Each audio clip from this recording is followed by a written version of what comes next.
Bwana, sakata la kuahirishwa kwa mechi ya Yanga dhidi ya Simba ambapo iliahirishwa juzi, ambayo ilitakiwa ichezwe tarehe 8 mwezi wa 3 huu mwaka 2025, limefikia pabaya sasa mara baada ya kumfikia rais wa FIFA, hapa namzungumzia Infantino, ambaye ametoa onyo kali na angalizo kwa mamlaka ambazo zinahusika na mpira wa nchini Tanzania.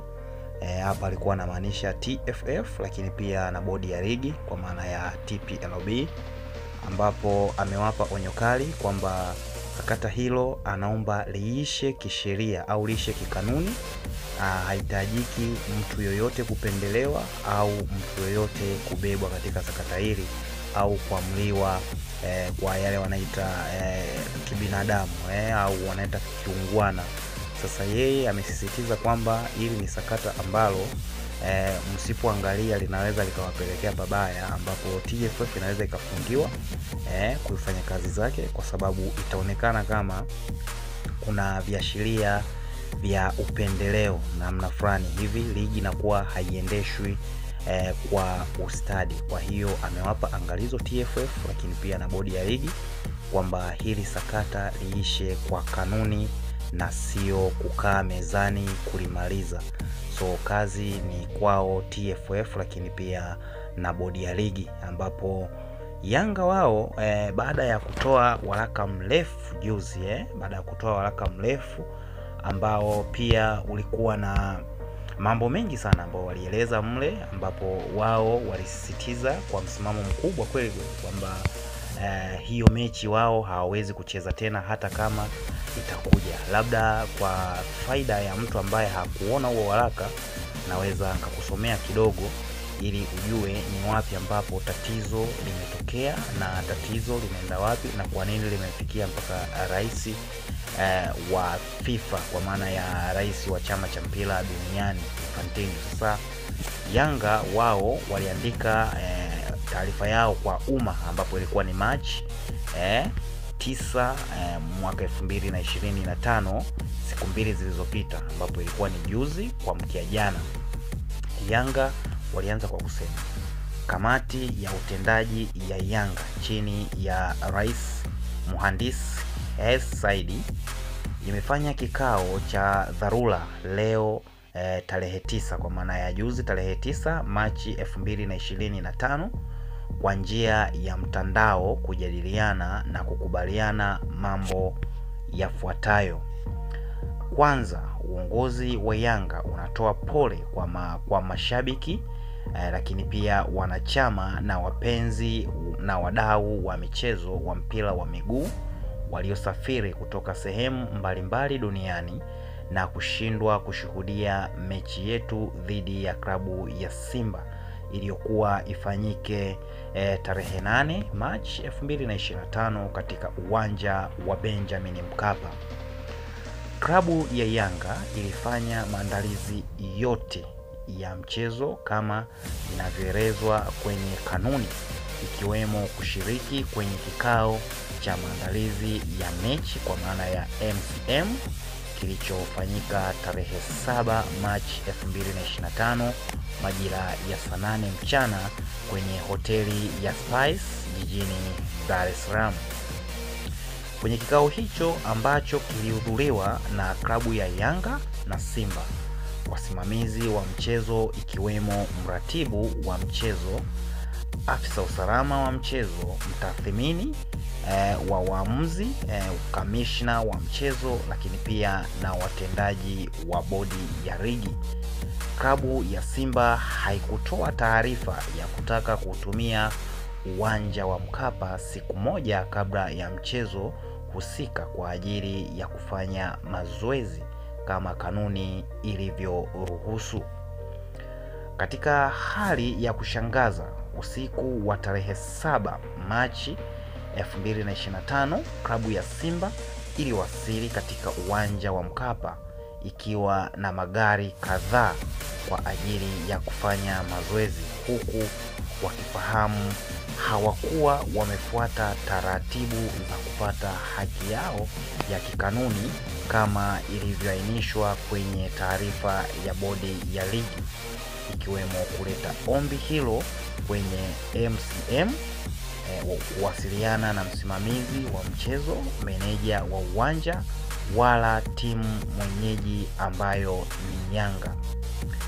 Mamlaka ya uwanja ilikataa kuwaruhusu kuingia ndani ya uwanja kwa sababu hakukuwa na taarifa wala maandalizi yoyote yaliyofanyika kwa ajili yao, na baada ya kuwepo wasintofahamu hiyo, klabu ya Simba iliamua kuondoka uwanjani hapo. Usiku wa kuamkia siku ya mchezo tarehe 8 Machi 2025, klabu ya Simba ilitoa tamko rasmi la kugomea mchezo huo kwa kigezo cha kutopata nafasi ya kufanya mazoezi kwenye uwanja wa mechi, huku wakielewa dhahiri kwamba hawakuwa wamefuata taratibu. Huku kukiwa na taharuki kwa wapenzi wengi wa soka kuhusu uwepo wa mchezo huo baada ya tamko hilo la klabu ya Simba. Asubuhi ya tarehe 8 Machi 2025, mwenyekiti wa bodi ya ligi kuu Steven Mguto alinukuliwa na vyombo vya habari akiwatoa wasiwasi na kuhakikishia mashabiki waende uwanjani kwa sababu ratiba ya mchezo huu namba 184 iko pale pale, hakukuwa na kilichobadilika. Lakini licha ya tamko hilo la mwenyekiti wa bodi ya ligi, mchana wa siku hiyo hiyo tarehe 8 Machi 2025, kamati ya uendeshaji ya ligi kuu ambayo mwenyekiti wake ni Steven Mguto ilitoa taarifa ya kuahirisha mechi namba 184 kinyume na taratibu na kanuni zinazoendesha ligi kuu. Kutokana na maelezo hayo hapo juu, ufuatao ndio msimamo wa kamati ya utendaji wa Yanga. Sasa hapa tunaenda kuangalia ni kipi ambacho wao wamesimamia kutokana na maelezo yote hayo ambayo wametoa hapo juu. Sasa tuangalie wao Yanga msimamo wao ni upi kwenye hili sakata ambalo limeitikisa Afrika kiujumla. Sharti lao la kwanza au msimamo wao wa kwanza unasema klabu ya Yanga kupewa haki yake ya ushindi kama inavyoelezwa kwenye kanuni pindi timu moja inapogomea mechi.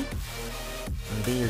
Kamati ya utendaji ya Yanga imekubaliana kutoshiriki mchezo namba 184 kwa tarehe yoyote itakayopangwa. Nambari 3.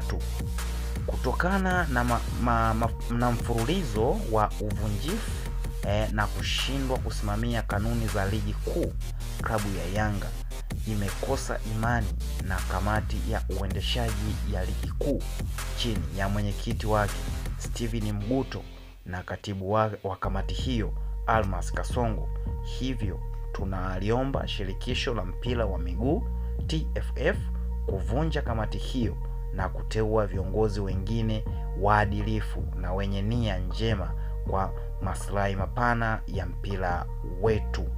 Mwisho lakini sio kwa umuhimu, tunawaomba wanachama, wapenzi na mashabiki wa Yanga kote duniani kuendelea kuwa watulivu wakati uongozi ukiendelea na taratibu za kuhakikisha kuwa sheria na taratibu za uendeshaji wa mpira wa miguu na harakati za kudai haki yetu zikiendelea. Imetolewa na kamati ya utendaji Young African Sport Club tarehe 9 mwezi wa 3 2025. Hiyo ndio ilikuwa taarifa ya Yanga ambayo mpaka sasa hivi bado inaleta tafrani. So Yanga wao wamegoma kucheza mechi ya aina yoyote ile ambayo itapangwa na kamati hiyo ya utendaji ya TFF kwa ajili ya kucheza mechi hiyo namba 184 baina ya Yanga na Simba. Yanga wao wamesema hawawezi kushiriki hiyo mechi na pia hawana imani na watu au watendaji wa kamati hiyo ambao ni Steven Mguto lakini pia na Kasongo, ambao wao wamedai wanatakiwa wajiuzuru au TFF kuivunja hiyo kamati ili kurudisha uadilifu wa mpira wetu wa Tanzania. So hapo mpaka hapo tushaelewa kwamba ni kipi na kipi ambacho kinaendelea, na mpaka sasa hivi vikao vinaendelea kufanyika, bado watu wanaogopa kuja kutoa majibu ni nani alikuwa mkosefu na kipi kinahitajika kufanyika. So mpaka sasa hivi kamati bado inaendelea kuhangaika ni jinsi gani ambavyo wanaweza kaituliza hii hali ya upepo mchafu.